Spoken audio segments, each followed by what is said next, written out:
20 years of excellence in cancer care. Mahatma Gandhi Cancer Hospital and Research Institute, Visakhapatnam.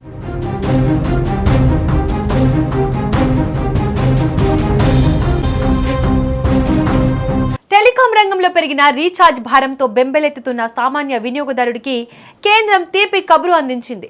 Mobile డేటాతో పని లేకుండా కేవలం phone calls మాట్లాడుకునే వారికి ఇకపై భారీ ఊరట లభించనుంది. Telecom Regulatory Authority of India తీసుకున్న తాజా నిర్ణయం దేశవ్యాప్తంగా ఉన్న కోట్లాది మంది మొబైల్ యూజర్లకు పెద్ద రిలీఫ్ అని చెప్పవచ్చు. ఇంటర్నెట్ అవసరం లేకపోయినా బలవంతంగా డేటా ప్యాక్ల కోసం అదనపు డబ్బులు చెల్లించే పద్ధతికి ఇక స్వస్తి పలకాలని ట్రాయ్ గట్టిగా నిర్ణయించుకుంది. టెలికాం కంపెనీల దోపిడీకి అడ్డుకట్ట వేస్తూ సామాన్యుడి జేబుకు చిల్లు పడకుండా ఉండేలా ఒక కొత్త నిబంధనను తెరపైకి తెచ్చింది. ప్రస్తుతం మార్కెట్లో ఉన్న రీఛార్జ్ ప్లాన్లన్నీ దాదాపుగా డేటా ఆధారంగానే ఉంటున్నాయి. రోజుకు 1 GB లేదా 2 GB డేటా ఇస్తూ వినియోగదారుల నుంచి భారీ మొత్తంలో కంపెనీలు వసూలు చేస్తున్నాయి. కానీ స్మార్ట్ ఫోన్ వాడని వారు, కేవలం కాల్స్ కోసం మాత్రమే మొబైల్ వాడే వృద్ధులు, గ్రామీణ ప్రాంత ప్రజలు ఈ డేటా వల్ల ఎటువంటి లాభం పొందడం లేదు. వాడకపోయినా సరే డేటా కోసం డబ్బులు కట్టాల్సి రావడాన్ని తీవ్రంగా పరిగణించిన ట్రాయ్ టెలికాం వినియోగదారుల రక్షణ 13వ సవరణ నిబంధనలు 2026 పేరుతో కొత్త ముసాయిదాను సిద్ధం చేసింది. దీని ప్రకారం ప్రతి టెలికాం సంస్థ ఖచ్చితంగా వాయిస్ కాల్స్ మరియు SMS సేవలకు మాత్రమే పరిమితమయ్యే స్పెసిఫిక్ టారిఫ్ వోచర్లను తీసుకురావాలి.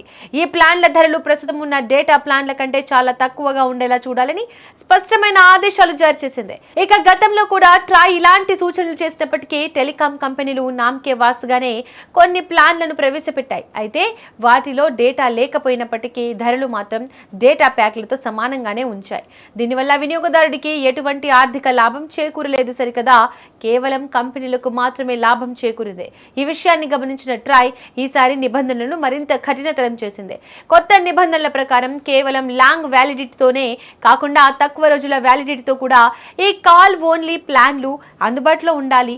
దీనివల్ల నెలవారీ ఖర్చులను తగ్గించుకోవాలనుకునే వారికి ఇది పెద్ద వెసులుబాటు లభిస్తుందనే చెప్పుకోవచ్చు. ఈ విప్లవాత్మక మార్పు వల్ల టెలికాం మార్కెట్లో పారదర్శకత పెరుగుతోంది. వినియోగదారులు తమకు అవసరమైన సేవలను మాత్రమే ఎంచుకునే స్వేచ్ఛను పొందుతారు. ఇది కేవలం సామాన్యులకు ఊరటనివ్వడమే కాకుండా టెలికాం కంపెనీల మధ్య ఆరోగ్యకరమైన పోటీని పెంచుతుంది.